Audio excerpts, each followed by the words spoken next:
नमस्कार, मैं आरबी सिंह यादव और आप देख रहे हैं मेरा YouTube channel R B Singh Yadav editor.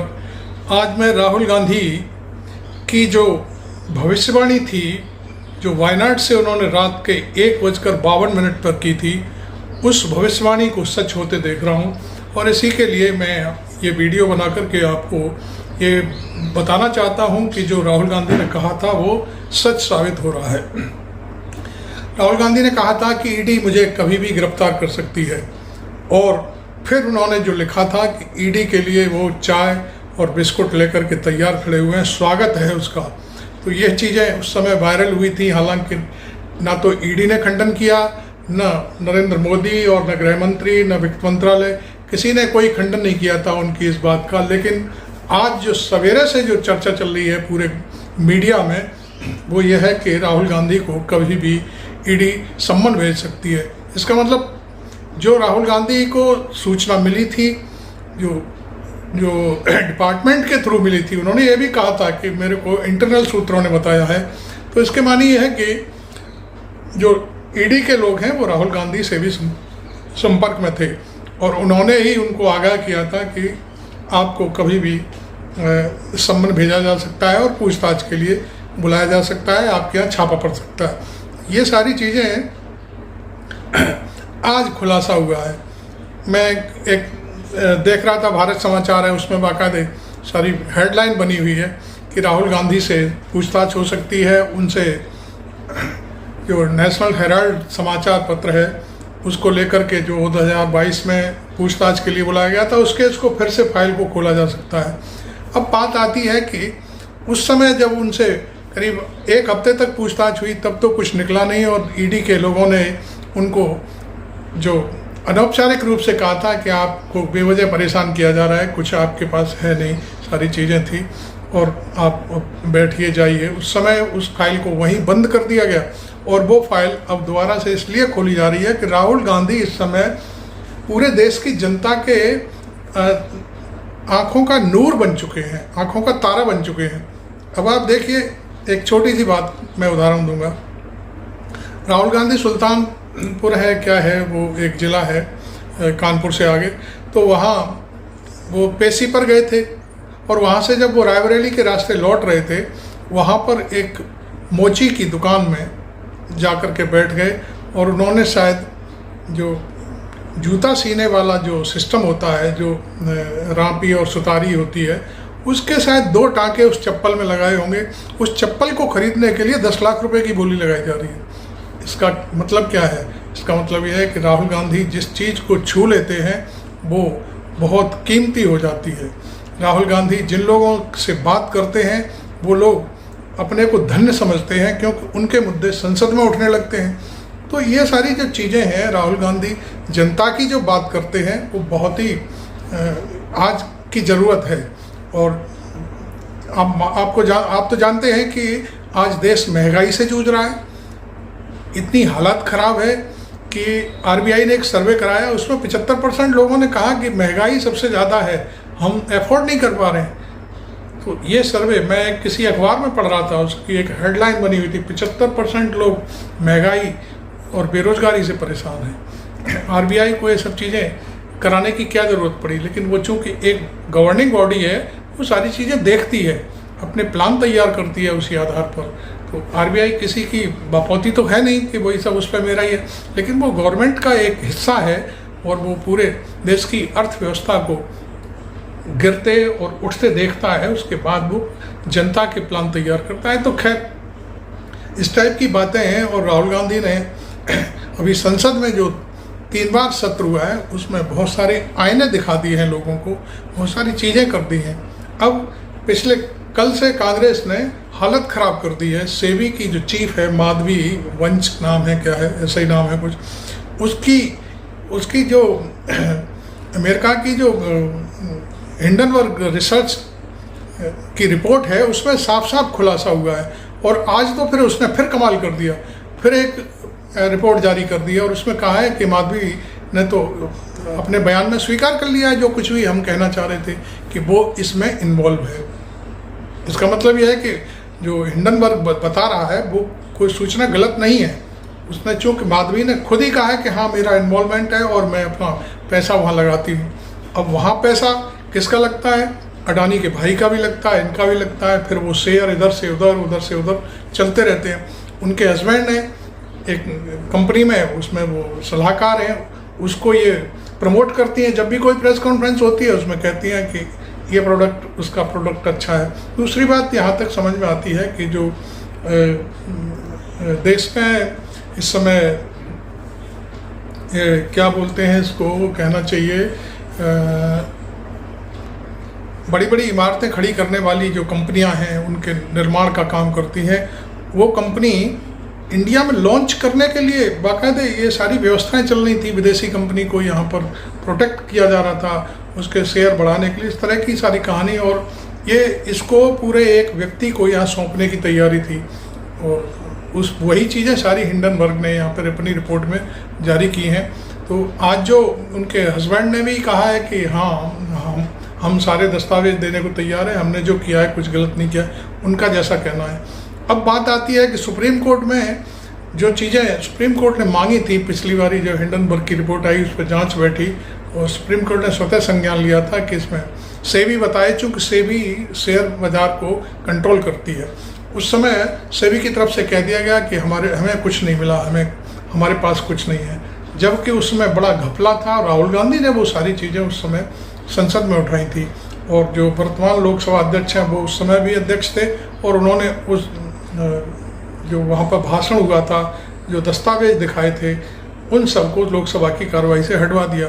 अब आज की स्थिति फिर ये है कि बहुत सारी चीज़ें हैं राहुल गांधी बार बार उठाते हैं। अब जनसंख्या की बात ले लीजिए, जनसंख्या की जो गिनती की बात ले लीजिए कि कौन वर्ग की कौन सी कितनी जनसंख्या है देश में, तो और उन्होंने यहाँ तक कह दिया कि मैं इसी सदन में इस प्रस्ताव को पारित कराऊंगा। तो कई एक चीज़ें हैं और इन चीज़ों को भुलावे में डालने के लिए वक्फ एक्ट में बदलाव की बात आई। फिर अंत में ये हुआ कि जब वो पास नहीं हुआ, मोदी वहाँ पे हारते नज़र आए तो उन्होंने उसको सेलेक्ट कमेटी को भिजवा दिया। तो राहुल गांधी का मुंह बंद करने की जो कोशिश हो रही है वो बहुत ही, मैं समझता हूँ, काफ़ी धमाकेदार है और वो मुझे लगता है कि ऐसा सरकार को भारी पड़ेगा। राहुल लेकिन बार बार कहते हैं, एक युवा को, अभिमन्यु को, राहुल गांधी का ये बयान बहुत खतरनाक है और इसकी वजह से भाजपा हिली हुई है। चक्रव्यूह में फंसाकर मारा था। सर, चक्रव्यूह के अंदर डर होता है, हिंसा होती है और अभिमन्यु को चक्रव्यूह में फंसाकर, ट्रैप कर 6 लोगों ने मारा। मैंने चक्रव्यूह के बारे में थोड़ी रिसर्च की और पता लगा कि चक्रव्यूह का एक दूसरा नाम होता है पद्मव्यूह, मतलब लोटस फॉर्मेशन। तो जो चक्रव्यूह होता है स्पीकर सर, वो लोटस के शेप में होता है, कमल के फूल के शेप में होता है। 21वीं सदी में सर एक नया चक्रव्यूह तैयार हुआ है स्पीकर सर, वो भी लोटस की शेप में है सर, और उसका चिन्ह प्रधानमंत्री जी अपनी छाती पर लगा के चलते हैं सर। जो अभिमन्यु के साथ किया गया था, जो अभिमन्यु को चक्रव्यूह में फंसाया गया था, वही हिंदुस्तान के साथ किया गया है। हिंदुस्तान के युवाओं के साथ, हिंदुस्तान के किसानों के साथ, हमारी माताओं बहनों के साथ, स्मॉल बिजनेसेस के साथ, मीडियम साइज बिजनेस के साथ। सर, अभिमन्यु को 6 लोगों ने मारा था। उनके नाम द्रोणाचार्य, कर्णा, कृपाचार्य, कृतवर्मा, अश्वत्थामा और शकुनी। सर, आज भी चक्रव्यूह के बीच में 6 लोग हैं सर। चक्रव्यूह के बिल्कुल सेंटर में, चक्रव्यूह में हजारों लोग होते हैं सर, मगर उसके बिल्कुल सेंटर में 6 लोग कंट्रोल करते हैं। ऐसे उस टाइम 6 लोग कंट्रोल करते थे, वैसे आज भी 6 लोग कंट्रोल कर रहे हैं। चक्रव्यूह को नरेंद्र मोदी जी, अमित शाह जी, मोहन भगवत जी, अजीत दोवल जी, अंबानी और अदानी जी कंट्रोल कर रहे हैं।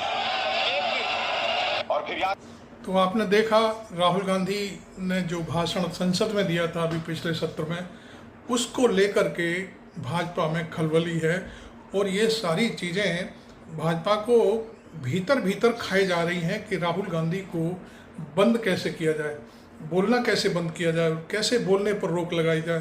तो जैसे केजरीवाल को उन्होंने भीतर किया है, इसी टाइप से वो कोई ना कोई लैकुना निकाल करके ईडी के जरिए राहुल गांधी को भीतर करना चाहते हैं। लेकिन वो ये नहीं समझते कि जो आदमी जेल जाता है उस जेल जाने के बाद और फिर उसकी छूटने के बाद, बाहर आने के बाद वो हीरो बनता है।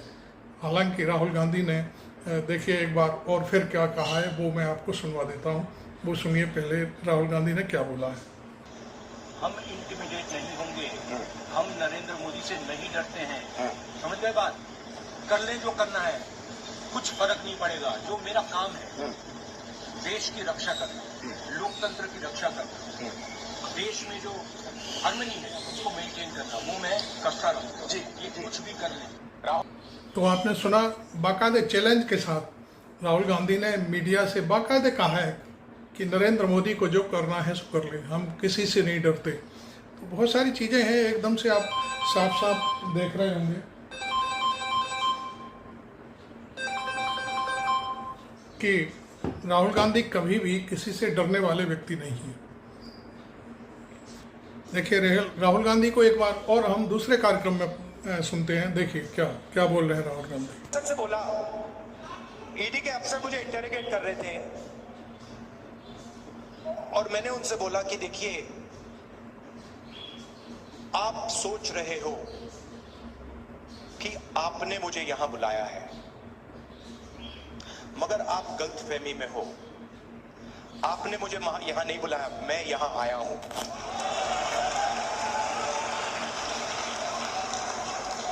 और आप जानते हो मैं यहां क्यों आया हूं? कहते हैं नहीं, मैं यहां इसलिए आया हूं क्योंकि मैं देखना चाहता हूं हिंदुस्तान के लोकतंत्र की हत्या कौन लोग कर रहे हैं।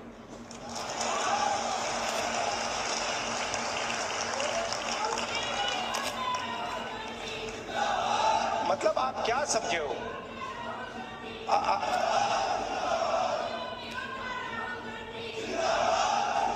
मैं वहां पे इंटरोगेशन हो रहा था, वहां पे एक सेल पड़ा हुआ था, वो लॉकअप होता है, वो इंटरोगेट कर रहा है मुझे। मैं सोच रहा हूं यार, मेरे परदादा 12 साल ऐसे सेल में बैठे थे, कम से कम 10 साल तो मुझे भी जाना चाहिए। आप मुझे कोई भी सेल दे दो, कोई फर्क नहीं पड़ता। तो मेरा कहना है कि हिंदुस्तान की जनता के सामने हिंदुस्तान की रियलिटी डालनी है। और मैं बिलीव करता हूं,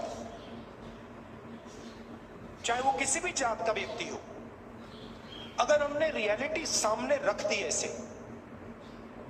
हिंदुस्तान की राजनीति बिल्कुल बदल जाएगी। तो अब राहुल गांधी ने इस कार्यक्रम में ईडी की जो गलतफहमी थी उसको निकाला और साफ कहा कि आपने नहीं बुलाया, मैं खुद आया। हॉल में तालियां गूंज रही हैं। उन्होंने ये भी बात कही कि मेरे दादा 12 साल रहे थे इस तरह के सेल में, तो मुझे भी 10 साल रहना चाहिए। तो ऐसा आदमी क्यों डरने लगा जब वो अपनी फैमिली को लेकर के, देश की जनता को लेकर के इस तरह की बात कर रहा है? तो मोदी गवर्नमेंट को, मोदी को, अमित शाह को और भारतीय जनता पार्टी को राहुल गांधी की ये बेबाक टिप्पणियां, बेबाक भाषण बिल्कुल पसंद नहीं आ रहे हैं। अभी एक एनालिसिस और मैं आपको सुनाता हूं।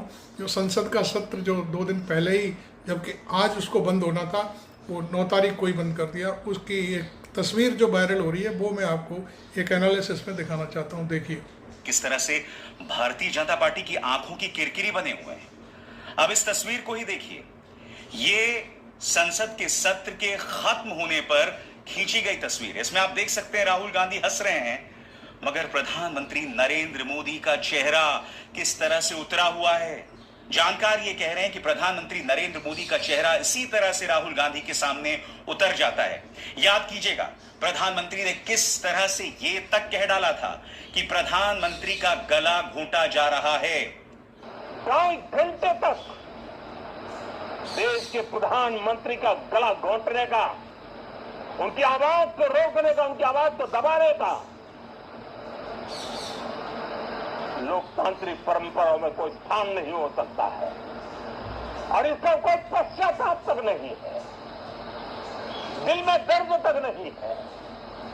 ये नीतियों का कहीं ना कहीं उनकी पॉलिसीज और उनकी राजनीति का असर ही दिखाई दे रहा है कि प्रधानमंत्री का चेहरा उनके सामने पूरी तरह से उतर जाता है। खैर, हमने वो चीज़ें दिखाई आपको कि इस समय जो भारतीय जनता पार्टी, खासकर नरेंद्र मोदी को तकलीफ जो हो रही है कि राहुल गांधी जहाँ भी जाते हैं तालियां बटोर रहे हैं, जनता साथ आ जाती है। जबकि वायनाड गए तो वहाँ पर उन्होंने घोषणा की कि कांग्रेस 100 से ज़्यादा मकान बनवाएगी। तब उसके बाद प्रधानमंत्री को खुद झेप मिटाने के लिए वहाँ जाना पड़ा, लेकिन अभी तक कोई घोषणा नहीं करी है राहुल गांधी प्रधानमंत्री ने कि वहाँ पर क्या मदद करेंगे। काम कर रहे हैं, जो तो सरकारी तंत्र है उसका काम है, वहाँ पर बचाव और राहत का जो काम चल रहा है होगा। और सरकार भी वैसे दूसरे दल की है, कम्युनिस्ट पार्टी की सरकार है और वहाँ पर सांसद भी राहुल गांधी थे। तो जो कुछ भी वहाँ चल रहा है उसको ठीक करने के लिए सारा काम चल रहा है। फिलहाल अब बात यह है कि घेराबंदी के लिए ये सारी चीज़ें एक सूत्र में पिरोने के लिए ईडी को तैयार किया जा रहा है कि किसी तरह से सम्मन भेजो, डराओ और फिर जेल भेजो, जैसे अरविंद केजरीवाल को भेजा गया है। आपको मेरा ये वीडियो कैसा लगा ज़रूर बताएं। Thank you very much. मैं आरबी सिंह यादव।